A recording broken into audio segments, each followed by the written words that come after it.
మీ అందరికీ నా నమస్కారం. రోజు రోజుకి మీరందరూ నాకు చూపిస్తున్న అభిమానానికి, ఎలక్ట్రానిక్ మీడియా ద్వారా మీరు చూపిస్తున్న అభిమానానికి చాలా చాలా థ్యాంక్స్. నేను ఒకటే మిమ్మల్ని కోరేది, జాబ్ కొట్టి చూడండి, ఆ మజాని అనుభవించండి. ఇది ఒక్కటి చాలు ఈ లైఫ్కి. రైట్. ఈరోజు మనం ఏపీ హిస్టరీలోనే శాతవాహనులకి సంబంధించి 3వ వీడియో ఈరోజు మనం పెట్టుకోబోతున్నాం. ఆల్రెడీ పార్ట్ 1, పార్ట్ 2 శాతవాహనులలో శాసనాల గురించి మనం మాట్లాడుకున్నాం. ఈరోజు శాతవాహనులు హైలైట్స్ గురించి మనం మాట్లాడుకుందాం. ఈ హైలైట్స్లోనే మనకి ఎక్కువ ప్రశ్నలు అడిగే అవకాశాలు ఉన్నాయి. ఎందుకంటే చిన్న స్థాయి తరగతుల్లో ఒక లెసన్ చివర ఇంతవరకు మీరు ఏం నేర్చుకున్నారు అని ఉంటుంది. మీరు గమనిస్తే, మనం గమనించి ఉంటే చిన్నప్పుడు, అలాగే అది ఏమి నేర్చుకోబోతున్నారు అనేది నా టాపిక్, నా ప్లాన్, నా స్కీమ్. ఇందులో భాగంగా శాతవాహనులకు చెందిన ముఖ్యాంశాలు.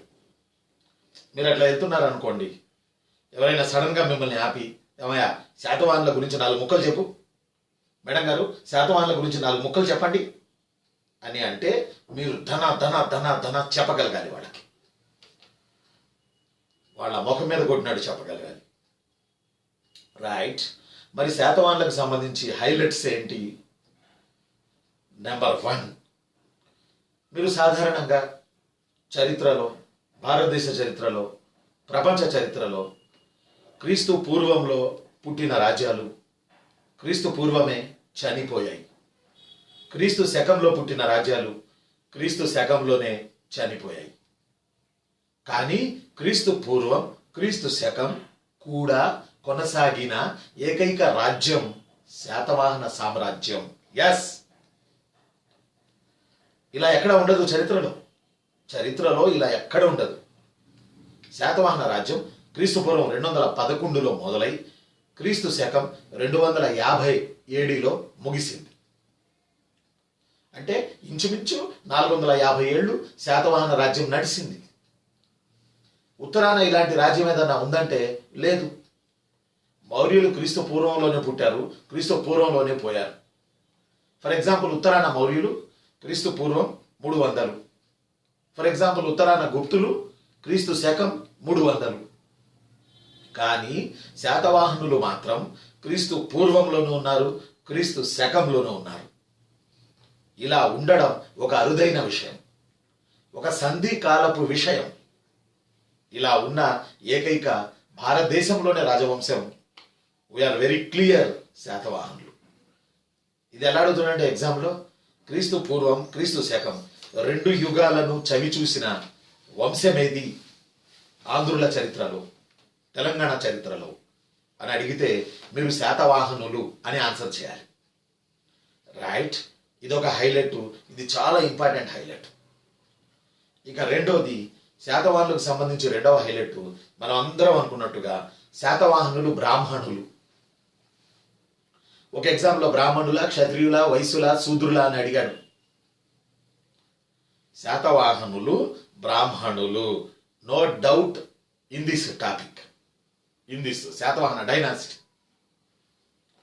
శాతవాహనులు బ్రాహ్మణులు ఎలా అయ్యారు? సాతుడు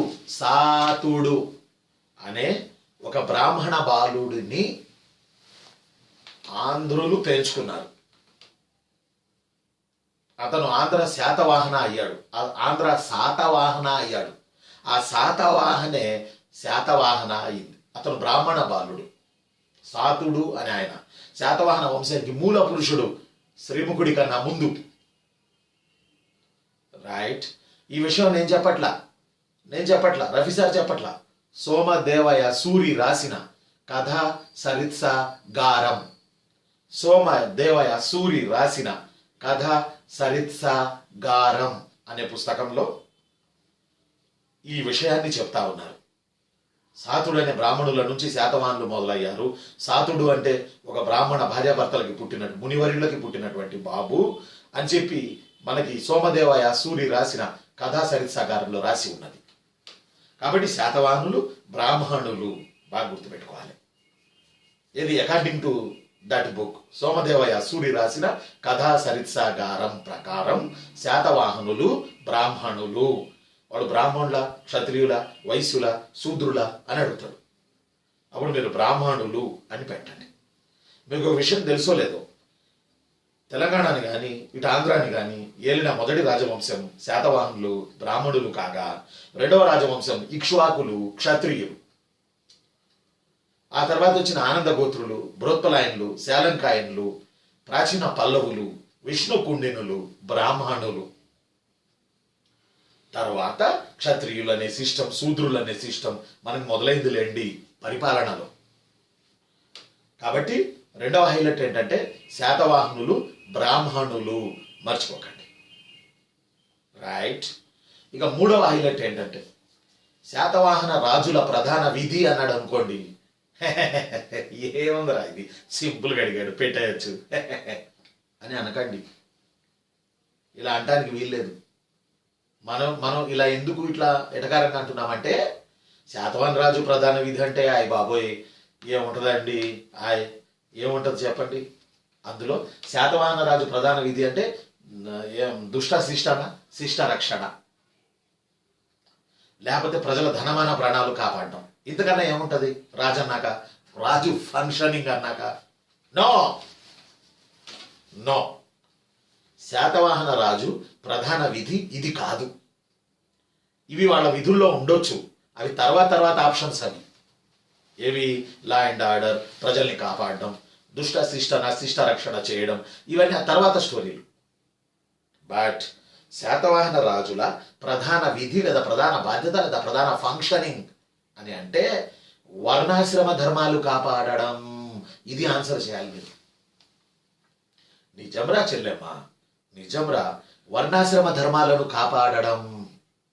రైట్, వర్ణాశ్రమ ధర్మాలను కాపాడడం. రెండోది బాగా గుర్తుపెట్టుకోండి, వైదిక మతాన్ని పునరుద్ధరణ చేయడం. ఒకటి వర్ణాశ్రమ ధర్మాలను కాపాడడం, రెండు వైదిక మతాన్ని పునరుద్ధరణ చేయడం. ఈ రెండు శాతవాహన రాజుల ప్రధాన విధి. తర్వాతే ప్రజల రక్షణ కావచ్చు, ఇంకోటి దోషుల్ని శిక్షించడం కావచ్చు, ఎక్స్ట్రా ఏమున్నా. ఎందుకు వర్ణాశ్రమ ధర్మాలు కాపాడాలి? ఎందుకు వైదిక మతాన్ని పునరుద్ధరణ చేయాలి? చెప్పండి. మీకు ఒక సెకండ్ టైం ఇస్తా, చెప్పండి. శాతవాహన రాజులు ఎందుకు వర్ణాశ్రమ ధర్మాలు కాపాడాలి? శాతవాహన రాజులు ఎందుకు వైదిక మత పునరుద్ధరణ చేయాలి?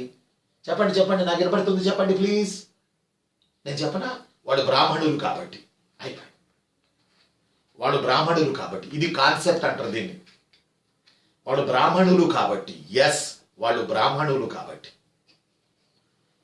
బ్రాహ్మణులకు ఏముంటుంది? వైదిక మతాన్ని పునరుద్ధరణ చేయాలని ఉంటుంది. బ్రాహ్మణులకు ఏముంటుంది? వర్ణాశ్రమ ధర్మాలు కాపాడాలని ఉంటుంది కదా. అందువల్ల శాతవాహనుల ప్రధాన ఫంక్షనింగ్ ఈ రెండు. కారణం ఏంటంటే ఆ రోజుల్లో శాతవాహనులకి శత్రువులు శకులు శాతవాహనులకు చెందినటువంటి యువతుల్ని ఎత్తుకుపోయేవాళ్ళు చరిత్రలో. అందువల్ల వాళ్ళ వారి నుంచి తమ రాజ్యాన్ని రక్షించుకోవడానికి గౌతమీపుత్ర శాతకర్ణికి మహిళలు ఇచ్చిన బిరుదు ఏక బ్రాహ్మణ. ఒక్క మగాడ అన్నట్టుగా ఏక బ్రాహ్మణ. ఇక్కడే మనకు తెలిసిపోతుంది శాతవాహన రాజు ప్రధాన విధి ఏంటో. రెండవది వైదిక మత పునరుద్ధరణ. ఒకప్పుడు ఆర్యుల కాలంలో వైదిక మతం దుమ్ము లేచింది. రైట్. జైన బౌద్ధ మతాల వల్ల కొంచెం వైదిక మతం మబ్బుచాటుకు పోయింది. రైట్. మళ్ళీ తిరిగి ఆ ఆర్యులకు చెందిన ఆ యొక్క వైదిక కల్చర్ని మళ్ళీ తీసుకురావాలంటే అది దక్షిణాన శాతవాహనులు, ఉత్తరాన శుంగులు ఆ ప్రయత్నం మొదలుపెట్టారు. అందువల్ల ఒకప్పుడు బాగా వెలిగిన వైదిక మతాన్ని మళ్ళీ శాతవాహనులు పునరుద్ధరణ చేయాలి. మళ్ళీ ఆ వైదికిజాన్ని ఆకాశానికి లేపాలి. ఇది శాతవాహనుల రాజుల ప్రధాన విధి. అంతే తప్ప మిగతాయి మీరు పెట్టకండి ప్లీజ్. ఏముందిలే ఇది పెట్టేయచ్చులే. No no no no no no no no. వైదిక మత పునరుద్ధరణ, వర్ణాశ్రమ ధర్మాల రక్షణ, శాతవాహన రాజుల ప్రధాన ఫంక్షనింగ్. రైట్. ఇది మూడవ హైలైట్. ఇక 4వ హైలైట్ మీ అందరికీ తెలుసు, శాతవాహనుల ముఖ్యంగా శాతవాహనుల పేర్ల ముందే తల్లి పేర్లు చేర్చుకోవడం అనేది చాలా వెరైటీ విషయం. తల్లి పేర్లు చేర్చుకోవడం అనేది చాలా వెరైటీ విషయం. ఇది ఎక్కడా ఉండదు. కానీ శాతవాహన రాజుల పేర్ల ముందు మాతృ సంజ్ఞలు ఉంటాయి. శాతవాహన రాజుల పేర్ల ముందు తమ తల్లి పేర్లు ఉంటాయి. గౌతమి పుత్ర, చకోర పుత్ర, స్వాతి పుత్ర, కుంతి పుత్ర, యజ్ఞేశ్వరి పుత్ర, వాసిష్ఠి పుత్ర. ఇదేంటి తల్లి పేర్లు తగిలించుకుని రాజు రావడం ఏంటి? అంటే అప్పుడున్న మహిళలకి వాళ్ళు ఇచ్చిన గౌరవమా? లేదా మాతృస్వామిక వ్యవస్థ నడిచిందా? మాతృస్వామిక వ్యవస్థ నడిచి ఉంటే మరి మహిళలు పాలించాలి, మగాళ్ళు ఎందుకు పాలించారు? మగాళ్ళు ఎందుకు రూలు చేశారు? తల్లుల పేర్లు ఎందుకున్నాయి అలాగా? తల్లుల పేర్లు పెట్టుకొని పాలించడం ప్రారంభించిన శాతవాహన రాజు గౌతమి పుత్ర శాతకర్ణి, వాళ్ళమ్మ గౌతమి. ఎందుకు తల్లుల పేర్లు పెట్టుకున్నారు? ఇలాంటి కల్చర్ ఆ తర్వాత మన హిస్టరీలో ఎక్కడ కనపడదు. మళ్ళీ మనకి ఎక్కడ కనపడిద్ది అంటే, ఒకవేళ కనపడాలంటే ఇక్ష్వాకుల్లో కొద్దిగా, అది కూడా శాతవాహనుల ప్రభావం పడి వాసిష్ఠి పుత్ర శాంతమాల అని ఇట్లా పేరు. నార్త్లో ఒక చోట కనపడుతుంది. చెప్పండి, తల్లి పేరు పెట్టుకుని ఆయన మహానుభావుడయ్యాడు నార్త్లో. ఆయన గొప్ప సంఘానికి ఒక దారి చూపించాడు. కోరికలు వద్దన్నాడు, కోరికలు ఉంటే దుఃఖం వస్తుంది అన్నాడు. బుద్ధ, వాళ్ళ అమ్మ పేరు గౌతమి, అందువల్ల గౌతమ బుద్ధ అని పెట్టుకున్నాడు కదా. అక్కడ వాళ్ళ అమ్మకి తను ఇచ్చిన గౌరవం. మరి శాతవాహనుల కాలంలో తల్లి పేర్లు రాజులు తమ పేర్ల ముందు పెట్టుకొని పరిపాలించడం అనేది గౌతమిపుత్ర శాతకర్ణి కాలంలో జరిగింది. ఇలా ఎందుకు చేశారు? మహిళలకి గౌరవం ఇవ్వడమా అనేది బాగా పరిశోధన చేస్తే మనకు తెలిసిన విషయం ఏంటంటే, గౌరవం, ఆదరణ ఒక రకంగా చెప్పాలంటే శాతవాహన రాజుల కాలంలో మహిళలకి మంచిగా ఉన్నాయి. అది హార్ట్ఫుల్గా ఉంది, ఆర్టిఫిషియల్గా లేదు. మహిళల పట్ల గౌరవం హార్ట్ నుంచే ఉంది. శాతవాహనుల పీరియడ్లో మంచిగా చూసుకున్నారు మహిళల్ని. అయితే ఇక్కడ ఏం జరిగిందంటే, తల్లి పేర్లు ఎందుకు పెట్టుకున్నారు అనే దానికి మీరు కరెక్ట్ ఆన్సర్ పెట్టాలి. బహుభార్యత్వం. రైట్, బహుభార్యత్వం. ఒక రాజు తనకు పుత్ర సంతానం కలగకపోతే అతను మళ్ళీ పెళ్లి చేసుకోవచ్చు. ఒక అమ్మ పెళ్ళైన 4 ఏళ్లలోపు పుత్రుని కనకపోతే ఇతను మళ్ళీ పెళ్లి చేసుకోవచ్చు. ఇతని భార్య పెళ్ళైన 8 ఏళ్లలోపు సంతానాన్ని కలగకపోతే, అసలు సంతానమే కలగకపోతే తను మరో పెళ్లి చేసుకోవచ్చు. ఇలా శాతవాహనుల కాలంలో అగ్రవర్ణాలలో వర్ణ వ్యవస్థ ఉండింది. ఆ వర్ణ వ్యవస్థలో భాగంగా ప్రధానంగా రాజులు ఇలాంటి పెళ్లిళ్ళు చేసుకున్నారు. సామాన్యుడు 5-6 పెళ్లిళ్ళు చేసుకుంటాడు, ఆడన్నా లేదు కదా. అలా 5-6 పెళ్లిళ్ళు చేసుకున్నారు, వాళ్ళకి బిడ్డలు పుట్టారు. ఆ తర్వాత రాజు తర్వాత వీళ్ళు రాజులయ్యారు. మరి తండ్రి తెలుసు, తండ్రి అందరికీ తెలుసు, ఎందుకంటే తను రాజు కాబట్టి. మరి తల్లి తెలియాలి కదా.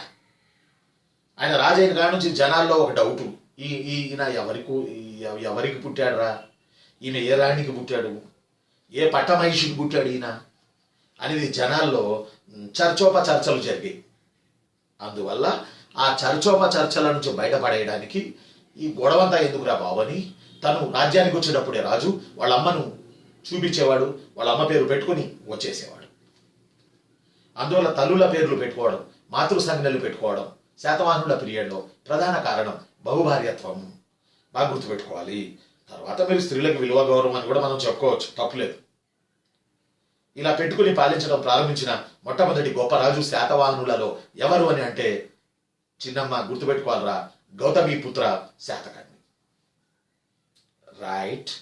ఆ తర్వాత ఇంకొక హైలైట్, శాతవాహన రాజులలో ఇంకొక హైలైట్, నిన్న శాసనాల్లో కూడా మీకు నేను చెప్పిన, శాతవాహన రాజులలో అత్యధిక కాలం పాలించిన రాజు 2వ శాతకర్ణి.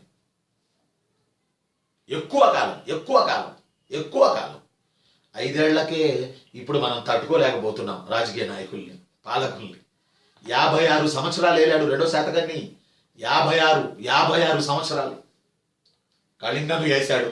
తెలిసిందే మనకి, చుళ్ళ కళింగ జాతక కథ చెప్తుంది అని మనం చెప్పుకున్నాం. ఈయన కళింగను ఆక్రమించాడు 2వ శాతకర్ణి. నార్త్లో చూస్తే అదేది అశోకుడు కట్టినటువంటి సాంచి బౌద్ధ స్తూపానికి దక్షిణ తోరణం కట్టాడు. ఇంకా అద్భుతమైన పరిపాలనను అందించాడు 2వ శాతకర్ణి. అందువల్ల 2వ శాతకర్ణి ఎక్కువ కాలం పాలించిన శాతవాహన రాజు 56 సంవత్సరాలు. ఇక శాతవాహన 30 మంది రాజుల్లో, శాతవాహన 30 మంది రాజులలో తక్కువ కాలం పాలించినవాడు, 5 ఏళ్లకి తక్కువగా ఏలినవాడు హాల శాతవాహనుడు, హాలుడు, 17వ చక్రవర్తి. రైట్. ఈయన పుస్తకాలు రాసుకుంటాడు ఎక్కువ, గాథ సప్తశతి అని అదని ఇదని. 17వ రాజు, 5 ఏళ్ల లోపు పాలించాడు. కొన్ని బుక్స్లో అయితే 1 year అనే ఉంది. ఎక్కువ కాలం పాలించిన రాజు 2వ శాతకర్ణి, 56 సంవత్సరాలు. గౌతమిపుత్ర శాతకర్ణి కూడా ఇన్నాళ్ళు పాలించలేదు. ఇదొక హైలైట్ ఎగ్జామినేషన్ పాయింట్ ఆఫ్ వ్యూలో జరా మనసు అంటే. ఇక ఆ తర్వాత శాతవాహనుల కాలంలో మరొక ప్రధానమైనటువంటి హైలైట్ ఏంటంటే, మీ అందరికీ తెలుసు, ఉత్తర భారతదేశపు చరిత్ర మగధ రాజ్యంతో మొదలైంది. యూరప్ చరిత్ర ఇంగ్లాండ్తో మొదలైంది. దక్షిణ భారతదేశపు చరిత్ర శాతవాహనులతో మొదలైంది. నేను చెప్పాను నేను మీకు వీడియో 2లో, శాతవాహనులు వీడియో 2లో. అందువల్ల మనం ఇక్కడ చెప్పుకోవాల్సిన హైలైట్ పాయింట్ ఏంటంటే, దక్షిణ భారతదేశపు రాజకీయ, సామాజిక, ఆర్థిక, సాంస్కృతిక, శిల్పకళ చరిత్రకు శ్రీకారం చుట్టిన వాళ్ళు శాతవాహనులు. అసలు ఒక మాట చెప్పాలంటే వీళ్ళు మొట్టమొదటి పాలకులు కూడా శాతవాహనులు. రైట్. ఈ హైలైట్ జర మీరు మనసులో పెట్టుకోండి. ఆ తర్వాత మనకి హైలైట్స్ విషయానికి వస్తే ఇంకోటి ఇంపార్టెంట్ ఏంటంటే, శాతవాహనుల కాలంలో, అది కూడా నిన్న చెప్పాను నేను, మళ్ళీ ఇంకోసారి గుర్తు చేస్తా, పులమావీలు 3 ఉన్నారు. మొదటి పులమావి, 2వ పులమావి, 3వ పులమావి. మొదటి పులమావి అనగా కుంతల శాతకర్ణి. కొన్ని బుక్స్లో మొదటి పులమావి వేరు, కుంతల శాతకర్ణి వేరు అని రాసి ఉన్నది. కానీ నా మాట వినండి, ఈ ఒక్కసారికి మొదటి పులమావి అన్న కుంతల శాతకర్ణి అన్న ఒకడే. అలానే 2వ పులమావి అంటే నిన్న మీకు నేను చెప్పా, మళ్ళీ చెప్తున్నా, గౌతమిపుత్ర శాతకర్ణి కొడుకు 2వ పులమావి. అదేరా వాసిష్ఠిపుత్ర 2వ పులమావి. ఇక 3వ పులమావి అంటే మీ అందరికీ తెలుసు, శాతవాహన రాజులలో చివరోడు. శాతవాహన రాజులలో చివరోడు. ఇక 4వ పులమావి అని అంటే శాతవాహన వంశంలో చివరోడు. రాజుల్లో చివరోడు వేరు, వంశంలో చివరోడు వేరు. కాబట్టి we are very clear, 4 Pulamavis there in Satavahana kingdom. Right.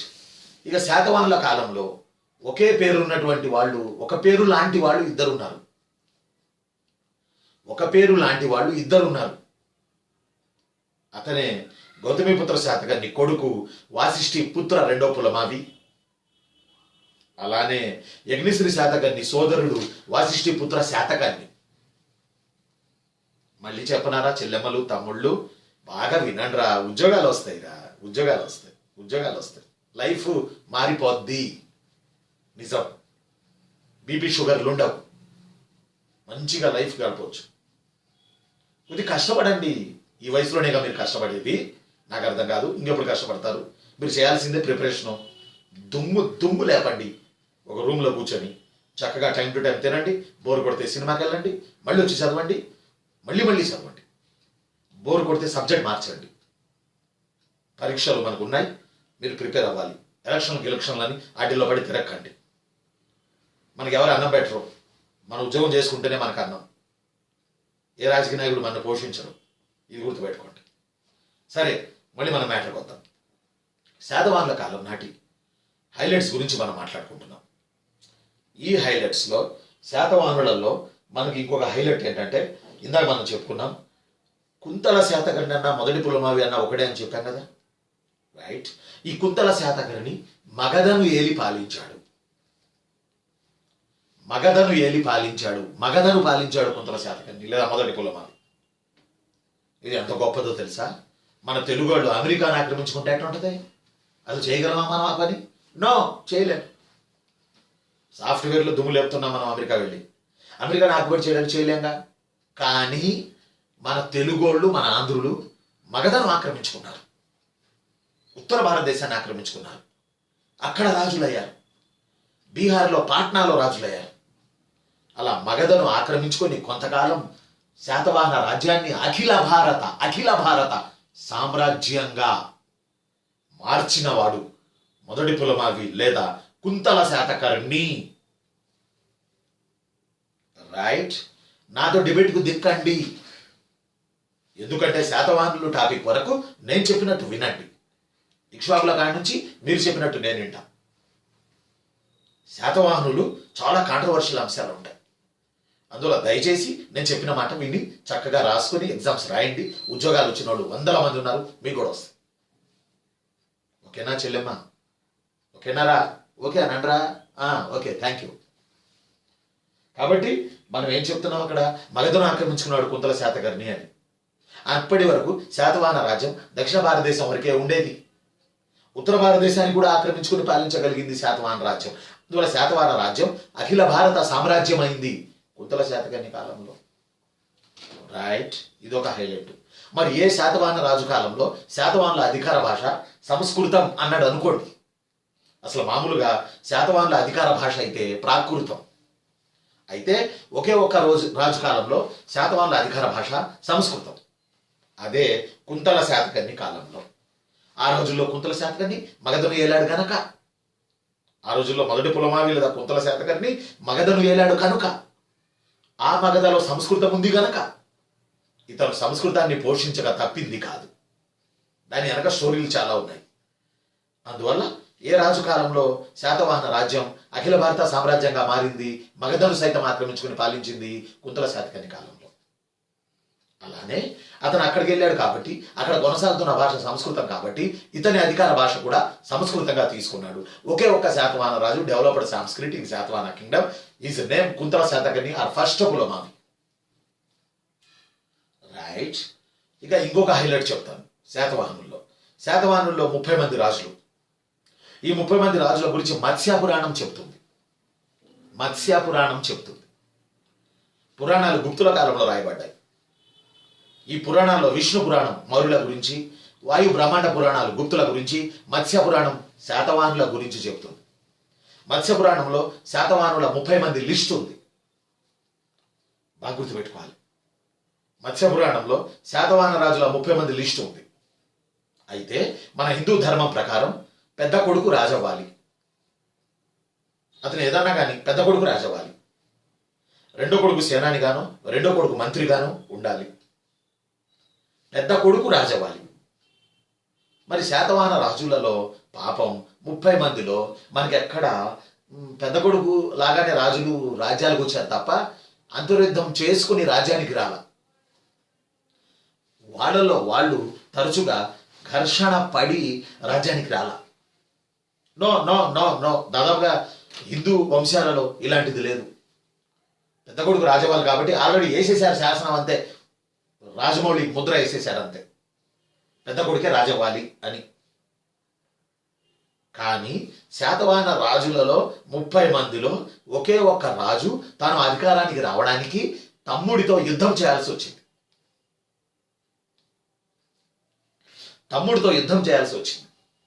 ఒకే ఒక్క రాజు, అతనే యజ్ఞశ్రీ శాతకర్ణి. గుర్తుపెట్టుకోవాలి.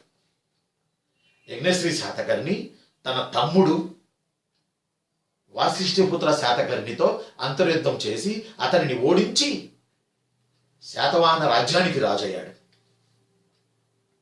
ఇది రేర్ ఇష్యూ, ఇది అరుదైన అంశం శాతవాహనులకి సంబంధించి. రైట్, ఆ తర్వాత శాతవాహనులలో మనం గుర్తుపెట్టుకోవాల్సినటువంటి ఇంకొకటి, మనకి పూర్తిగా ఉన్నటువంటి ఇంకొక హైలైట్ గురించి ఇప్పుడు మనం చెప్పుకుందాం. ఆ హైలైట్ ఏంటంటే శాతవాహనుల కాలంలో మనకి రాజధానులు శాతవాహనుల కాలంలో మీరు బాగా గుర్తుపెట్టుకోండి. శాతవాహనుల తొలి రాజధాని కరీంనగర్ జిల్లా కోట్లింగాల.